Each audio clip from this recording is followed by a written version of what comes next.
Bom dia, amigos. Hoje não errei. Que Jesus, o benfeitor e amigo de nossas vidas, nos envolva nesse instante. O reino dos céus é como um senhor que quis prestar conta com seus servos. E um dos seus servos, chegando até ele, lhe disse que não poderia pagar o que devia. O Senhor ordenou que ele vendesse os seus filhos, a esposa, os seus pertences, para lhe pagar. O servo, tomado de fragilidade, de medo, cai nos pés do Senhor e pede, desesperado: Senhor, me perdoa a dívida. Espera um pouco que eu te pagarei. E o Senhor foi tomado de compaixão e o perdoou. Aquele servo, saindo da sala do Senhor, passando pelos corredores, avistou um homem que lhe devia alguns dinheiros.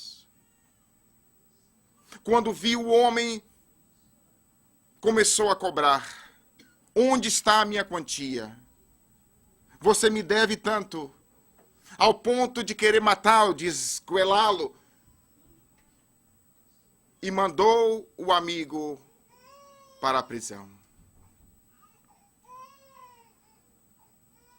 Um dos servos do Senhor, observando a situação, falou para o Senhor do que tinha acontecido.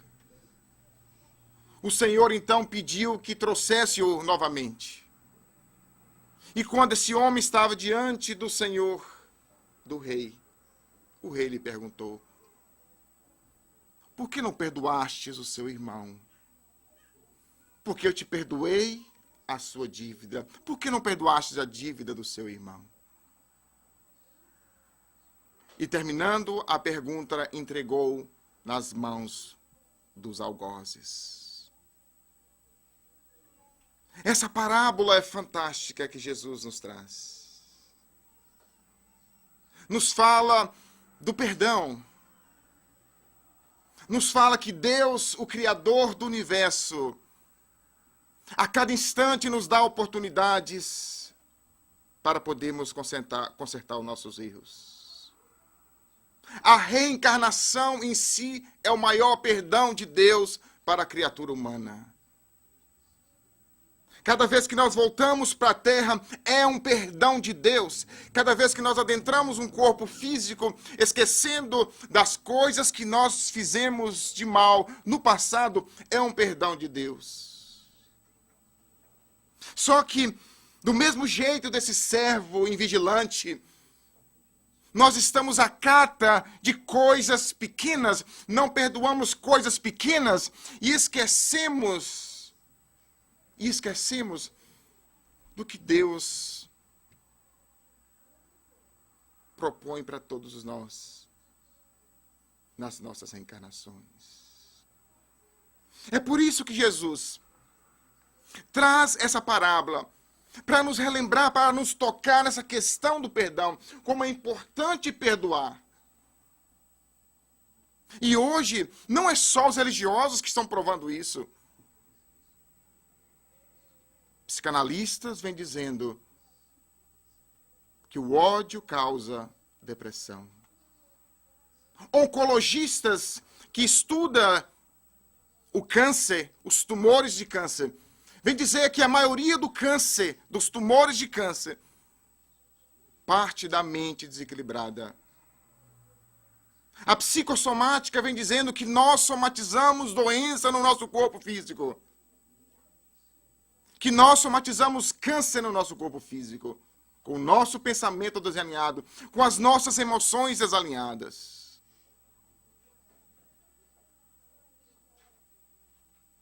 Mas acontece que parece que nós, às vezes, no meio espírita, Nós cristãos do mundo observamos, lemos tudo isso, vemos as notícias hoje de como que está a epidemia de câncer no mundo. E alguns vão falar, não, é a comida que nós comemos. E aí eu paro de tomar Coca-Cola, eu paro de comer isso, eu paro de comer aquilo, mas odeio fulano com todas as forças do coração. Nós vemos pessoas que nunca colocou um cigarro na boca com câncer.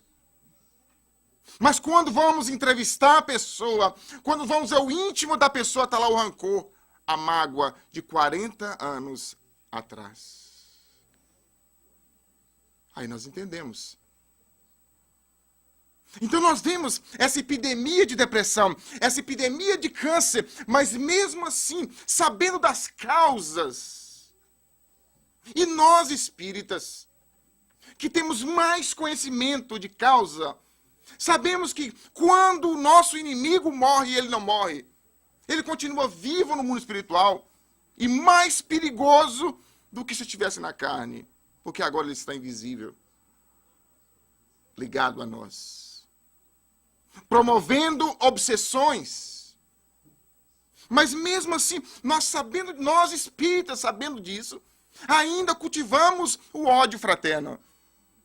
Porque é ódio fraterno, a mágoa fraterna, o ressentimento fraterno, a raiva fraterna. Ainda cultivamos isso dentro de nós. E nós ficamos sem entender muitas vezes.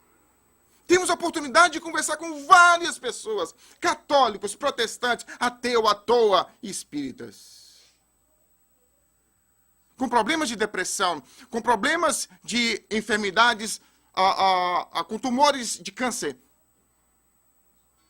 E quando abre a boca, nós não somos nenhum psiquiatra, não somos nenhum psicólogo, logo identificamos a causa, a falta do perdão.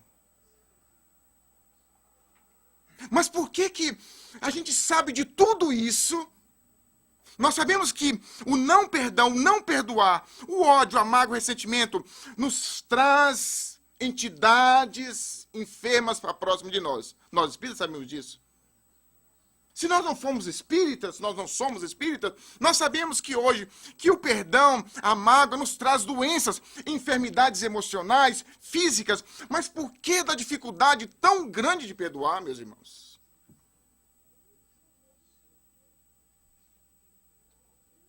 Por causa de uma palavrinha pequenininha. Orgulho. Aí está a base de tudo. No orgulho. E aí nós traduzimos lá fora, no vulgo, o orgulho ferido. Você já ouviu essa palavra, gente? Quase ninguém aqui nunca ouviu, né? Orgulho ferido. Tocou profundo. Aquela buzinada que a pessoa me deu no trânsito. Tocou profundo. Uma buzinada. A gente acaba o nosso dia por causa de uma buzinada. Alguém buzinou atrás do nosso carro. Talvez a pessoa errou.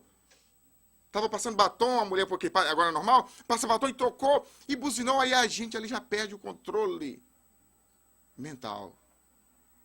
E é durante o dia, e é durante as primeiras horas do dia. O orgulho que está muito forte dentro de nós. E o milindre, essa coisa que quase a gente não tem, o milindre, essa susceptibilidade de ser machucado a qualquer momento, não me machuca assim, não aperta muito. O espírito é cristal. Você não pode nem tocar nele. Se desfaz todinho. O espírito é manteiga. Você encosta, o fogo derrete tudo. Que é o milindre. Em casa espírita não tem isso muito. Às vezes nós falamos uma palavra para uma pessoa, para outra pessoa, a pessoa pensa que é para ela. Quantas vezes na palestra, pessoas me procuram e dizem, você está falando aquilo para mim? Eu falei, não, meu irmão, nem te conheço. Não, meu marido te ligou para você. Eu não, nunca te vi na vida, nem sei que é seu marido. Não, mas por que você sabe da minha vida? Mas eu não sei. É a inspiração que vem no momento, a gente fala. Que é o milindre. Como é que nós somos suscetíveis a isso, né, gente? Alguém chega e não cumprimenta a gente já fica melindrado. Não é? Nós ficamos muito tempo fora da casa espírita, alguém não liga, nós ficamos melindrados. O pessoal não me liga. O milindre ainda está muito forte entre nós. O que é o milindre? É orgulho ferido. O que é orgulho? É uma doença, é uma chaga que nós carregamos dentro do nosso coração. O orgulho. O orgulho nos faz pensar que nós somos os melhores, que nós somos o rei ou a rainha da cocada preta. Que nós somos os primeiros de tudo. Que nós temos que ter a atenção do mundo, é assim. Certa vez uma pessoa me procurou, com raiva, mas estava com raiva, foi para atendimento fraterno, com raiva de mim, porque eu falei uma palavra, quando eu estava fazendo a chamada das crianças, eu falei crianças. E ela disse que a criança dela não é uma criança. Você sabe o que é uma criança? No interior, uma criança no interior, aquela reencarnação satanás, você sabe, né? Aqueles meninos levados e chamam criança. E a pessoa ficou ferida com aquilo, meu filho não é, e é. Agora não estava gravando isso não, né, gente? O menino é danado mesmo, mas para a mãe não é o orgulho. Eu que cuido dele, eu sei de quem que ele é. Não sabe. Porque nós que estamos fora estamos vendo que não é. Mas o orgulho ferido, como que tem isso? E às vezes eu vejo isso encravado ainda no movimento espírita. No movimento espírita, meus irmãos. O movimento da libertação da criatura humana ainda é carregado de orgulho, ainda é carregado de milindre. Eu fico sem entender às vezes. Mas nós sabemos porque nós somos criaturas ainda muito inferiores. Lutando para arrancar dentro de nós esse orgulho. Nós chegamos em casa, o marido faz uma coisa que a gente não gosta e já toca a gente profundo, e ali a gente já não dorme mais no quarto do marido.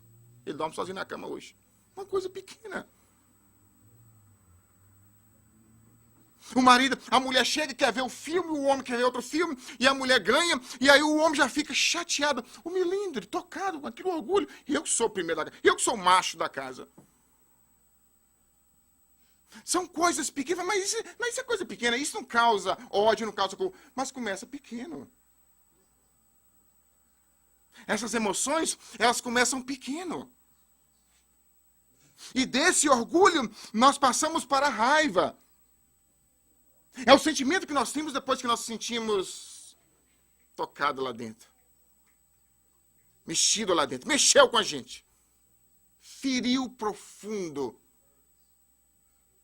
Tocou na fera lá dentro que existe dentro de nós. Então aqui fora nós somos esse cordeirinho maravilhoso. E a gente, irmãozinho, tudo bem, como é que tá?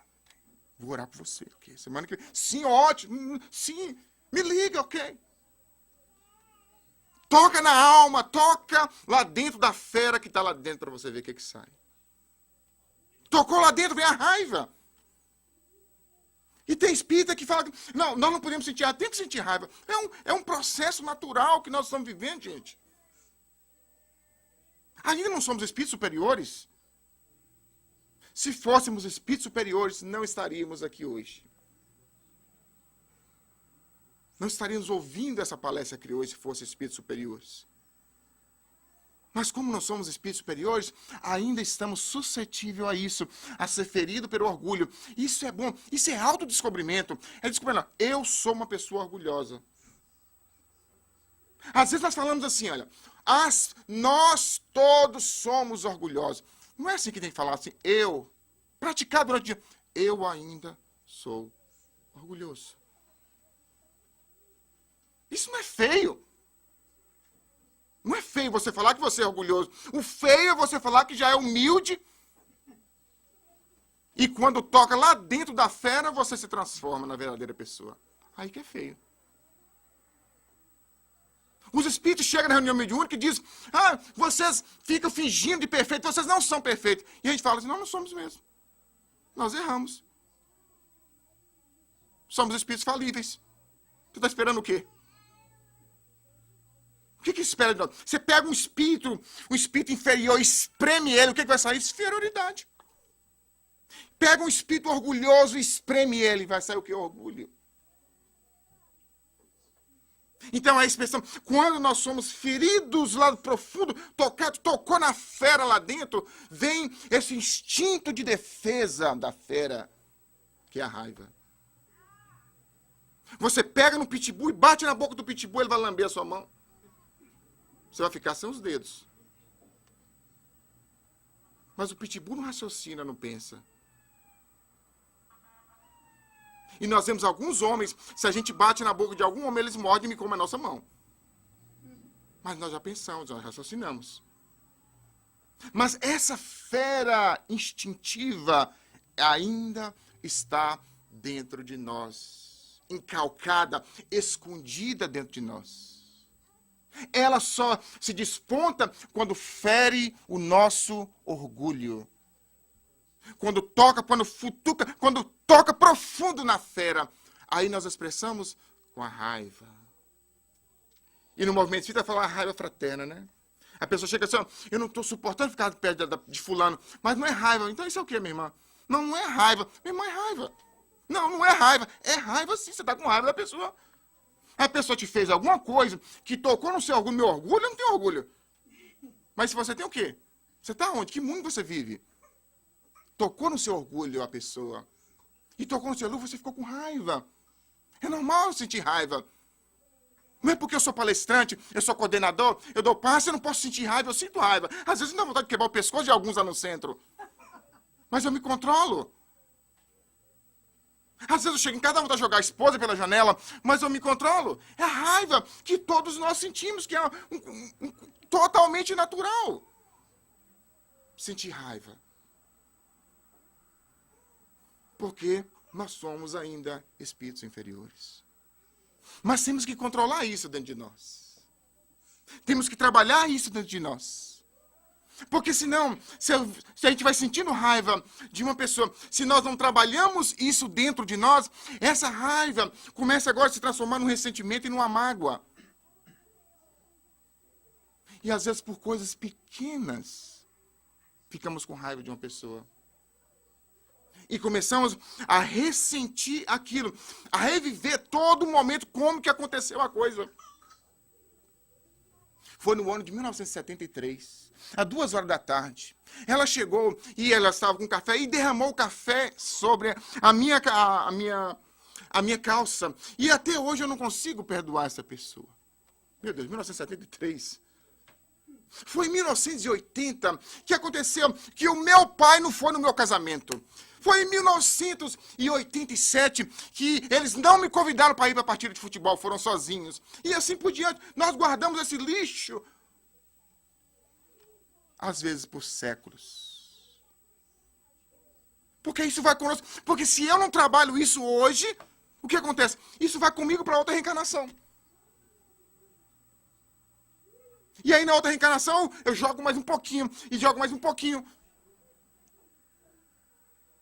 O ressentimento. Então, a pessoa fez algo, nós ressentimos. Nós começamos a imaginar o momento. A pessoa agora perdeu o nome, é a coisa. E aí começamos a pensar na coisa. A coisa fez aquilo. E esse ressentimento, e essa mágoa, aos poucos, se culmina no ódio. Quando nós queremos o mal para uma pessoa. Não, eu já perdoei ele. Sabe, já perdoei. Mas se fosse deportado, seria bom. Mas já perdoei.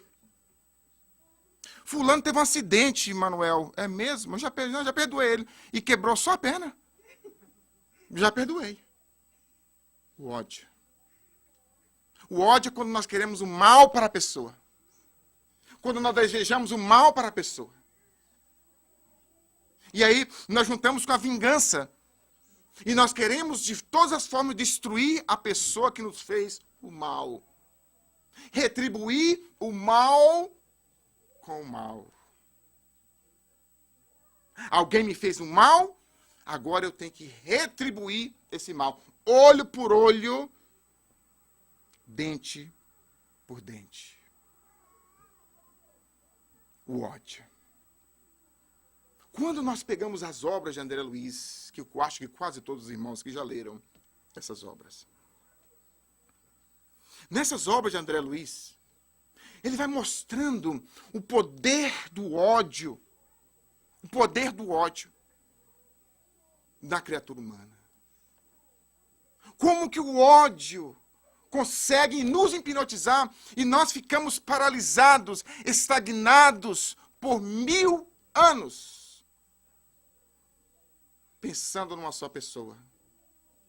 Que ele denomina isso de fixação mental. Não ele, mas o Espírito que está instruindo ele. Fixação mental. Você está fixo numa pessoa por 1000 anos. Já pensaram nisso, gente?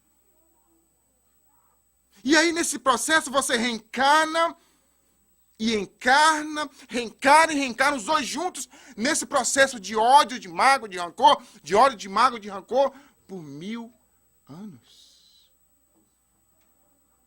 Espíritos que vivem processos de obsessão por 300, 400, 500 anos, obsediando o outro. Isso está nas obras de André Luiz, meus irmãos. Mas como que acontece isso? Porque eu sou no mundo espiritual, eu venho para o corpo físico, o espírito não sabe mais quem eu sou. Vamos dizer que no mundo espiritual eu era um homem, então agora eu reencarno como mulher. Como é que o espírito vai saber quem sou eu aqui no corpo físico? Pelo quê? Pela mente, pela culpa, pelo compromisso que um tem com o outro, pela imantação fluídica que um tem para com o outro. Quando nós amamos um ao outro, um casal que se ama, os dois estão ali, esses dois aqui, casal, estão pensamento a pensamento, ligadinho um no outro, imantado no outro pelo amor. Estão ligados um ao outro pelo amor. O ódio é do mesmo jeito. Quando nós odiamos alguém, nós imantamos com a criatura no psiquismo da criatura. Então fica psiquismo a psiquismo, pensamento a pensamento, mente a mente ligada uma à outra, vivendo a situação uma da outra. Mente a mente. Não só, meus irmãos, desencarnados, mas encarnados. Como nós vemos, às vezes, pessoas em processos de depressão profunda, ligado com uma pessoa que, da maioria das vezes, são casais que se divorciam. Divorciaram. Terminaram aquele divórcio fraterno, amigo, que quase a polícia foi lá. Depois do divórcio, fez o divórcio daqui da terra. Só que, mentalmente, eles estão casados. Todos os dias eu levantar e pensa, o que aquele danado ia falando? O que aquele danado está fazendo agora? E o outro, do outro lado, se estiver sintonizado, vai dizer, o que fulano está fazendo agora? Logo de manhã. Nós não ficamos um dia sem pensar na pessoa. Nós conhecemos uma pessoa, vamos conversar com uma pessoa, que depois do divórcio, ela com um divórcio muito difícil, com uma pessoa difícil, de uma vibração muito difícil, e ela, odiando pelo divórcio, começou a entrar na vibração da pessoa e começou a sentir os mesmos sintomas que a pessoa sentia lá do outro lado. E ela se sentiu sugada por aquela pessoa que estava do outro lado. E nós fomos conversar com ela, um processo de simbiose mental. Simbiose mental. Você está ligada com ele ainda, você é separado da casa, mas mentalmente são juntos. E há um feedback. Você manda e recebe. Você manda e recebe quando há o ódio. E nenhum dos dois ficam felizes. Se casam, procuram outra pessoa, mas continua infeliz ainda, porque está ligado com a situação. Aí está casado com aquela pessoa ainda, que guarda o ódio, que guarda a mágoa, que guarda o rancor. Se nós guardamos a mágoa, se nós guardamos o ódio, se nós guardamos o rancor. Da mesma coisa, de pai para filho, do mesmo jeito. Tive a oportunidade de conversar com uma menina que já tentou suicídio por 6 vezes. Porque não consegue perdoar a mãe que a deixou quando era novinha. Ela pensa na mãe, mas pensa com ódio, com mágoa ainda. Ela não consegue ligar para a mãe. Ela não consegue, agora, sentir a mãe como mãe dela. Porque a mãe a deixou quando era novinha. Foi para outra cidade e deixou com a avó. O pai veio para aqui, para os Estados Unidos, e a deixou também. E ela criou esse complexo de inferioridade, que ninguém a ama, que ninguém gosta dela.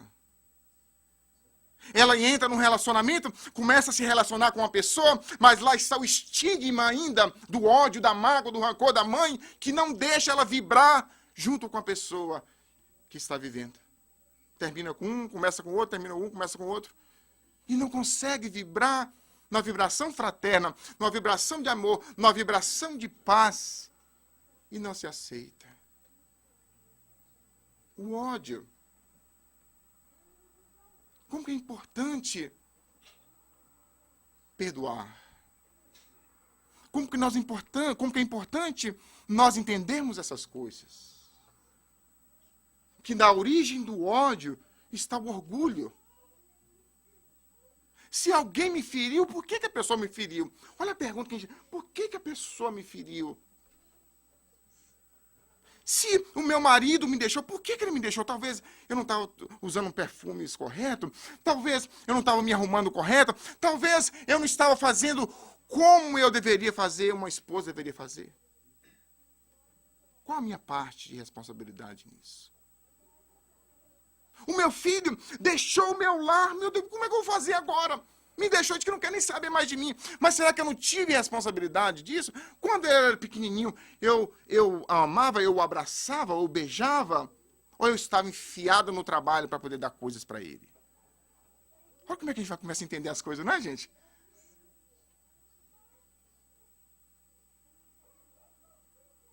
Faça um favor para vocês, ou para nós mesmos. Perdoa.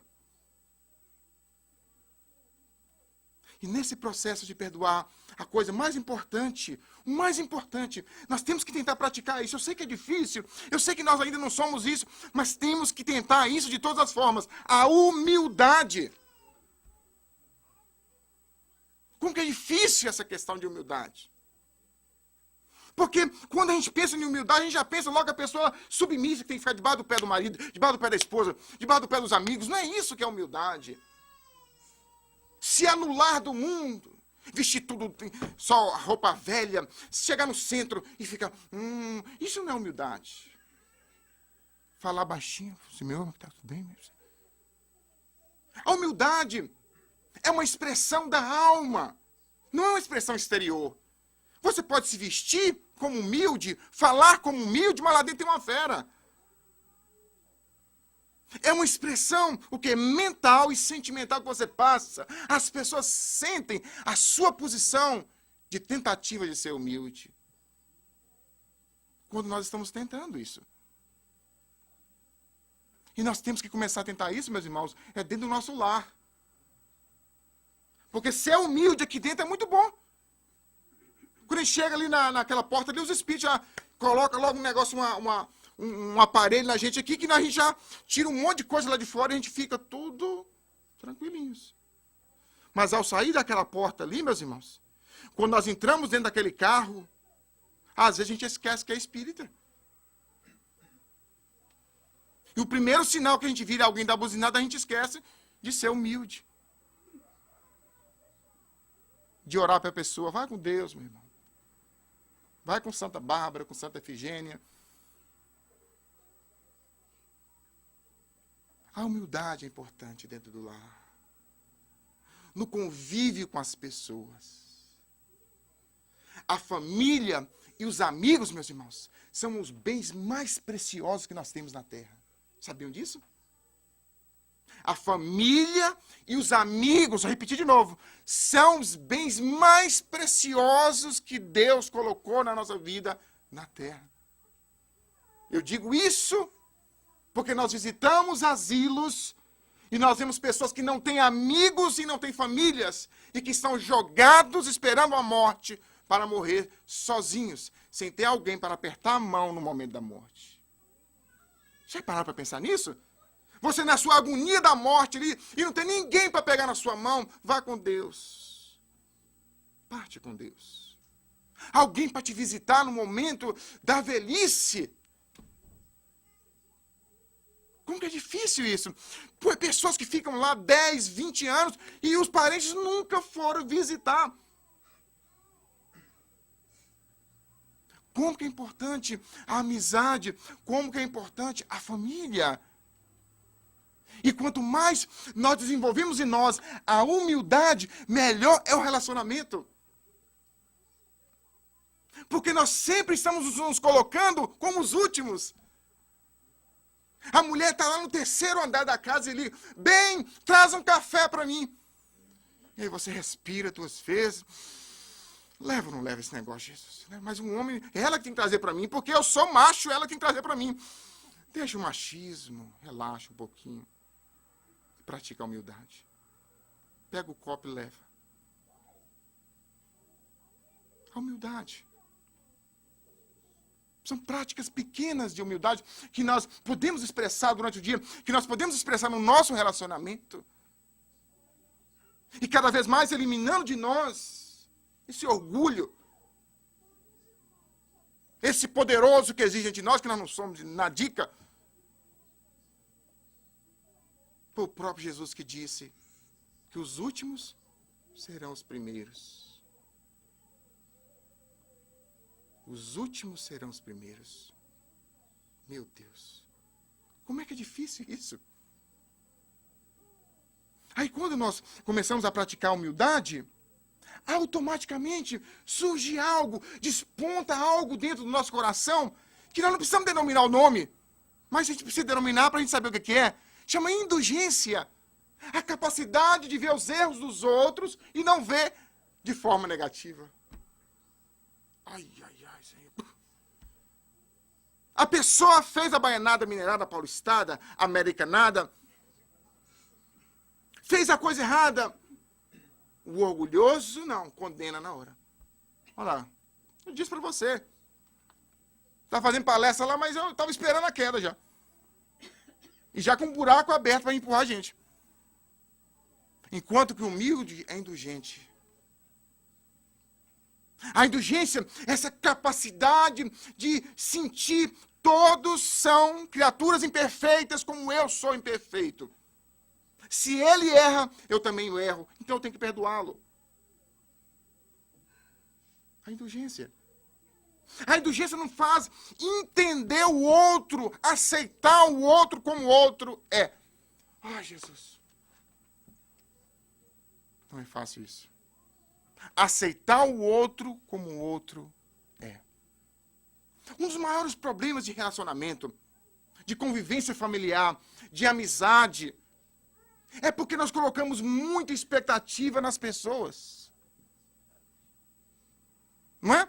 Nós conhecemos a pessoa e a pessoa é de um nível tal. Só que quando nós conhecemos alguém, a pessoa não vai dizer quem ela é no primeiro instante, porque senão a gente não fica amigo de ninguém. A pessoa esconde um pouquinho, põe uma máscara, que é normal, gente, no nosso comportamento de espírito inferior, colocar essa máscara, eu não posso chegar e me abrir. Olha, fulano, amigo, tudo bem? Tudo bem. Ó, eu sou egoísta, eu sou assim, eu sou assado, então vai com Deus, Manuel.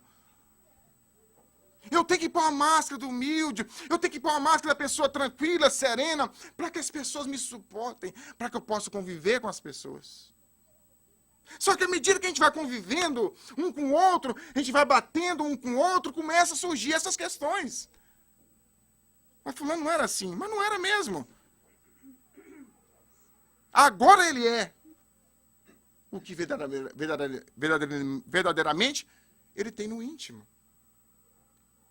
A gente casa, tudo bonitinho quando tá namorando, quando tá no noivado, tudo maravilhoso. Aquele homem gentil que abre a porta, que faz café, que faz isso, aquilo outro. Mas depois que casa, a gente esquece de tudo.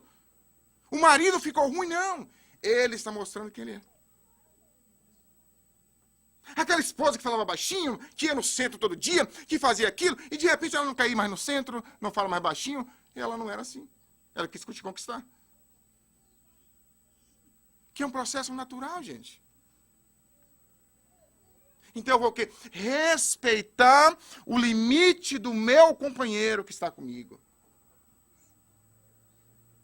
Eu venho no centro 4 vezes por dia e o meu companheiro não vem nem um dia. Respeita o limite dele. Leva água frutificada para casa e coloca em tudo. Até na caipirinha. Põe no feijão, no arroz. Teve uma pessoa lá no centro que fez isso. E o cabo foi pro centro. É mais pita do que ela hoje. A gente falou brincando e ela fez na casa dela. Tem que respeitar o limite do nosso cônjuge. Amigos que a gente tem lá fora. A gente chega no ciclo de amizade, os amigos começam a falar palavrão. Ixi, meu Deus do céu, que isso? Deixa eu sair fora aqui.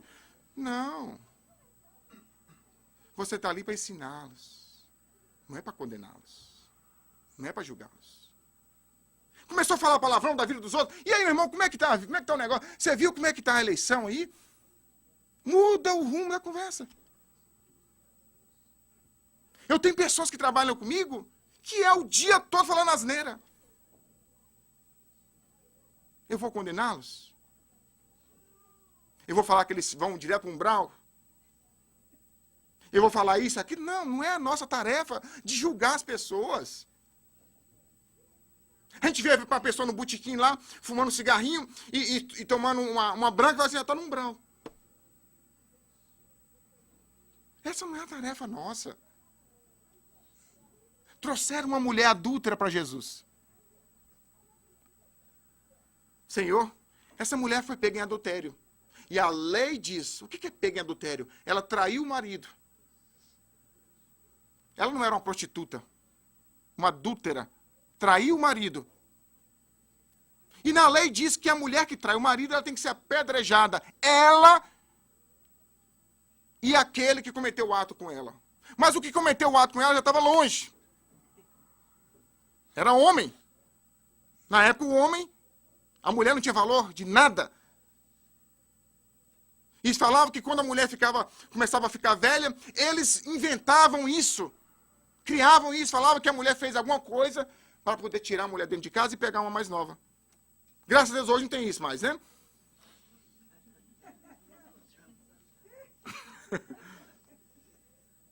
E aí Jesus estava diante daquela mulher. O que é que nós fazemos com essa mulher agora? Ele pergunta. A turba pergunta. A lei diz que tem que apedrejá-la. Jesus então se senta no chão e começou a escrever no chão. Começou a escrever no chão, como um bom baiano. E aí o pessoal, e aí o que que deve fazer com a mulher? Fala alguma coisa, ele levantou, e as coisas escritas no chão. Ele levantou e disse, atire o primeiro calhau, a primeira pedra, aquele que tivesse em pecado. Ufa, só viu pedra no chão, saindo das mãos. Mas temos que ressaltar, meus irmãos, que nós estamos falando de Jesus. Se fosse Manuel que tivesse falado isso, todo mundo jogava as pedras junto. Mas a autoridade de Jesus, a vibração de Jesus, o poder magnético de Jesus envolveu aquelas criaturas e colocou cada um para pensar no que eles eram. E logo que eles olharam para o chão, viu tudo escrito. O mentiroso lia, o mentiroso saía. O invejoso lia no chão, o invejoso saía. E de repente não tinha ninguém. E Jesus pergunta, aonde estavam aqueles que te condenavam? Se foram, Senhor, então eu também não vou te condenar. Vá e não tornes a errar. E a mulher se foi. Não é um exemplo de vida para nós isso, gente? Quantas vezes que nós estamos com essas pedras na mão para atirar nas pessoas que erraram?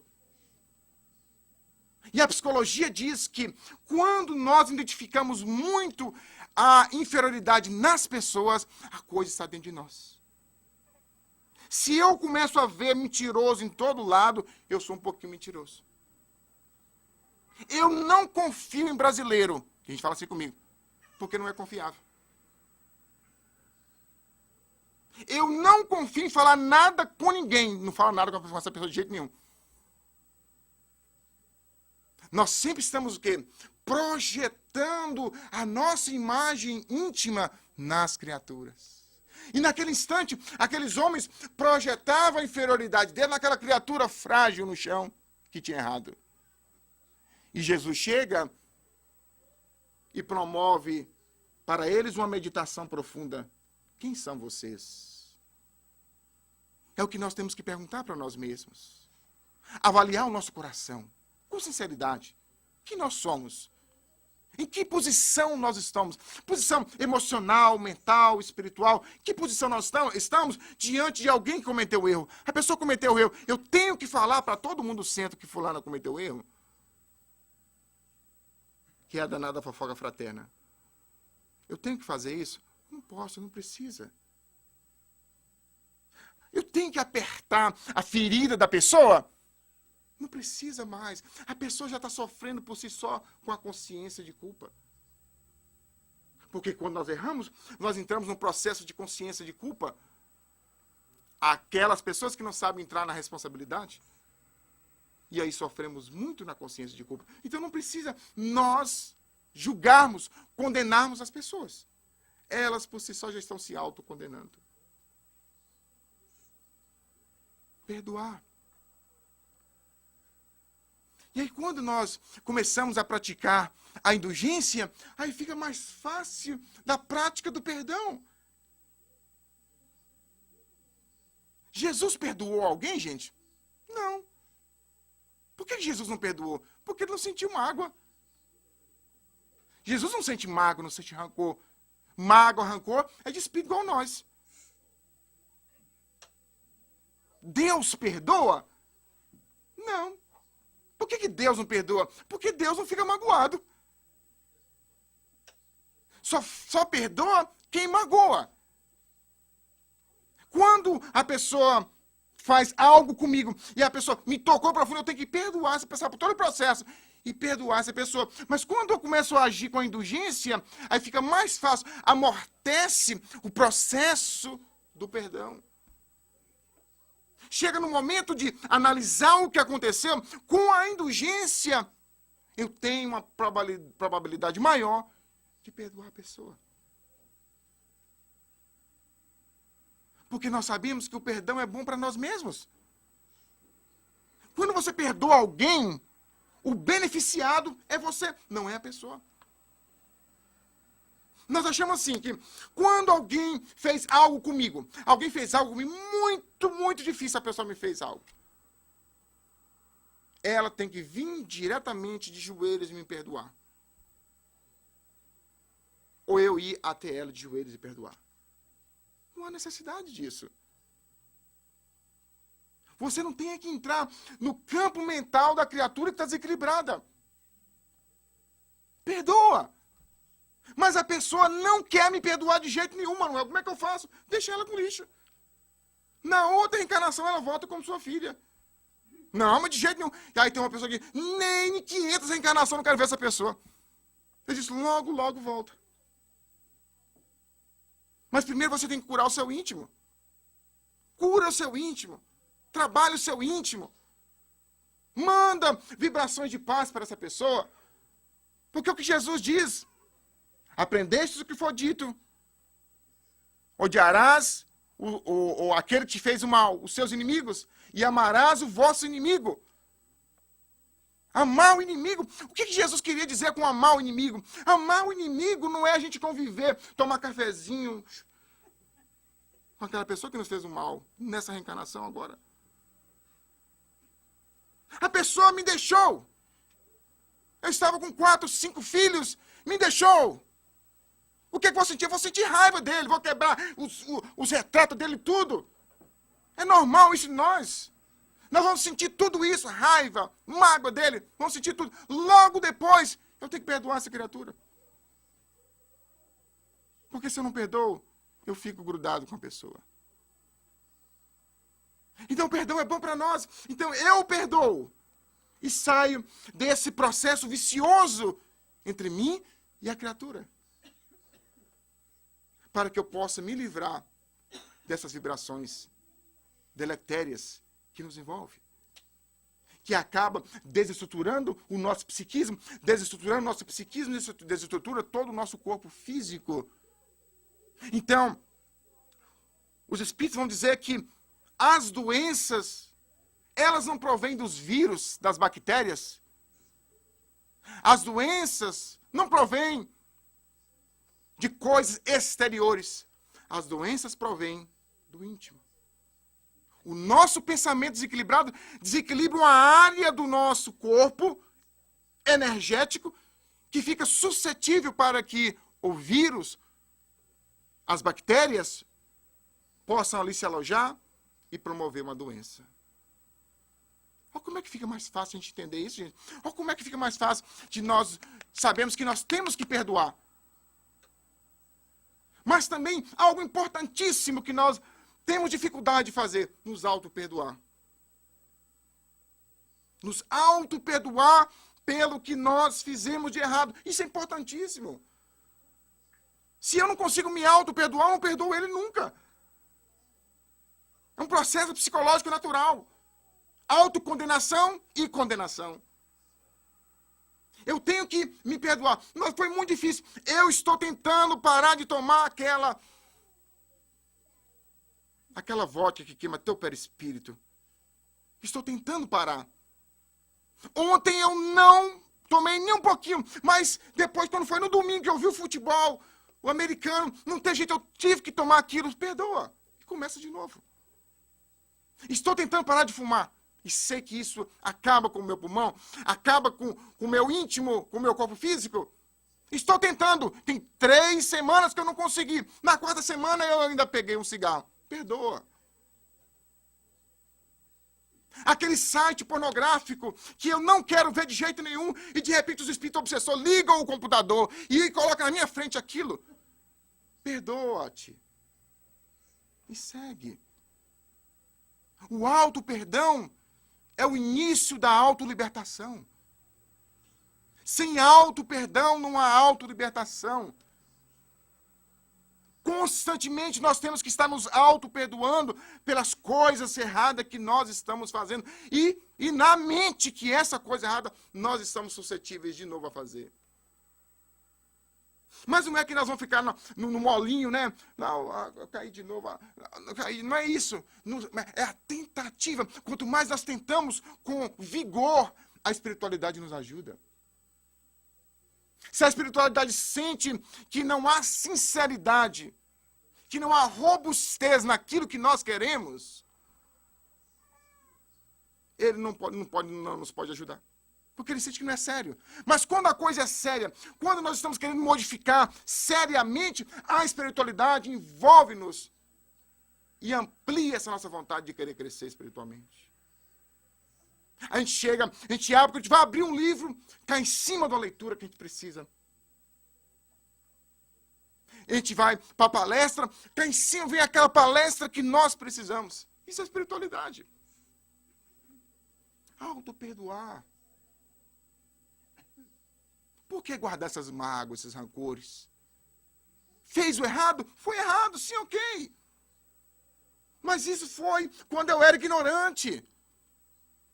Quando eu não era espírita. Quando eu não conhecia nada. Agora eu conheço, eu sou smart. Agora eu sou inteligente. Agora eu não caio mais nessa. Eu caio só um pouquinho, fico só por alguns minutos lá. E me levanto. O auto-perdão. Nós temos um exemplo máximo do auto-perdão de Pedro. Pedro negou Jesus 3 vezes. E eu fico imaginando, antes, Jesus conversando com Pedro, que ele era a pedra da igreja, que Pedro era o líder do grupo. E na hora crucial, ele nega Jesus 3 vezes. E eu fico pensando na hora que Jesus voltou da morte. Na hora que Jesus se apresentou materialmente para os discípulos. Na hora que Jesus se materializou para os discípulos e Pedro ali estava. Eu fico imaginando a cara dos discípulos, meus irmãos, porque todos eles fugiram, exceto João. E um suicidou-se de consciência de culpa, que foi o nosso irmão Judas. E todo o resto, os outros que estavam ali, os 10 que estavam ali, todos eles, sem exceção, deixaram Jesus. Todos deixaram. E aí Jesus volta, e eu fico imaginando o coração daqueles nossos irmãos. Principalmente o coração de Pedro. Então conta que tem uma passagem no Evangelho que eles chamam a cura do coração de Pedro. É uma passagem que Jesus chama Pedro e começa um diálogo depois que Jesus assou os peixes. Eles comeram à beira do lago de Genezaré. E ali eles estavam comendo, depois de dar a comida, Jesus chamou Pedro no particular e Pedro já sabia, é agora. Eu estou frito. Jesus olha profundamente nos olhos de Pedro e diz, Pedro, tu me amas? Sim, Senhor, te amo. Apacenta as minhas ovelhas. Pedro, tu me amas? Sim, Senhor, te amo. Apacenta as minhas ovelhas. E Pedro já estava ficando angustiado. Meu Deus do céu, que negócio é esse? Eu amo. Pedro, tu me amas? Sim, Senhor, eu te amo. E os estudiosos dizem que aquele foi o momento que Jesus estava checando o coração de Pedro. E nós só vamos entender quando nós lemos aquilo em grego. Em grego, Jesus começa a perguntar, Jesus pergunta, ágape, que é o amor transcendental. Pedro, você é ágape a mim.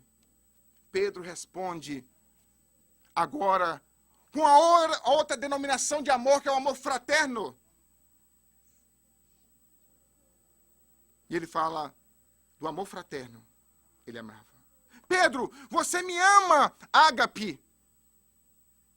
Ágape, o amor incondicional. Pedro não amava Jesus ainda incondicionalmente porque ele tinha deixado Jesus. E na terceira vez, Jesus pergunta a Pedro, Pedro, seu amor é fraterno? E Pedro diz, sim, o meu amor é fraterno. E ali estava curado o coração de Pedro. De uma mágoa, de um ressentimento, de ter deixado Jesus. Pedro se transformou a partir daquele momento. Quando nós pegamos os Atos dos Apóstolos, que nós vemos Pedro, ele sintonizou tanto com Cristo, que a sombra de Pedro curava as pessoas. Os enfermos caíam pelo chão, jogavam os enfermos pelo chão para a sombra de Pedro tocar e os enfermos ser curados. Auto perdão. Paulo de Tarso, na estrada de Damasco, depois da perseguição aos cristãos, aos primeiros cristãos, depois da perseguição, depois da morte de Estevão, Paulo na estrada de Damasco, Jesus aparece para ele. E Paulo não teve tempo para consciência de culpa, ou mágoa, ou ressentimento. Senhor, o que tu queres que eu faça? Se perdoou naquele momento. Porque Paulo e Pedro são espíritos muito superiores. Ficaram superiores. Paulo se conectou tanto com o amor de Jesus, que Paulo mandava um lenço para as igrejas, e o lenço que Paulo tocava curava as pessoas nas igrejas. O seu amor é tão grande, que ele disse que morrer para ele era lucro. Se liberou da culpa, se liberou do ressentimento, se liberou da mágoa, e amou com todo o coração, porque só se pode amar com todo o amor do coração, sem mágoa, ressentimento e ódio no coração. Um homem chegou para doar alguma coisa no altar e Jesus disse, antes de ir oferecer alguma coisa, vá primeiro e perdoa o seu irmão e depois volta. Porque ele sabendo que o perdão é importantíssimo, que nós podemos estar aqui bebendo água fluidificada, tomando passe, ouvindo palestra, se nós continuarmos pensando naquele speed pork lá fora, nós não recebemos o que nós estamos recebendo aqui hoje. Temos que estar aberto. A primeira palavra que a nossa irmã falou aqui nos tocou muito. Vamos estar abertos para o ensinamento. Vamos sair dessa prisão que nós chamamos de mágoa, ressentimento, ódio, e ficarmos livres para podermos falar do amor de Jesus na terra. Aquela pessoa que guarda mágoa e ressentimento é como aquele passarinho que está dentro da gaiola e solta aqueles que... porque está preso. Aquele que não guarda rancor, que não guarda mágoa no coração, quando fala de amor lá fora, é como um passarinho que está solto. Ele solta a voz, ele solta o canto. Por que guardar isso no coração? Então é a meditação hoje que nós trouxemos, meus irmãos. Que nós possamos ir para os nossos lares, meditando nessas coisas que nós trouxemos, que não são coisas novas. São coisas de há 2000 anos atrás que a gente está ouvindo. E temos dificuldade de aprender e de praticar. Mas hoje, gostaríamos de pedir aos irmãos que fizessem um check-up no coração e analisassem direitinho como está a minha vida íntima, os meus sentimentos, a minha mente. Se eu desencarnasse agora, no mundo espiritual, como eu estaria? Em paz ou em guerra comigo mesmo? Que assim seja.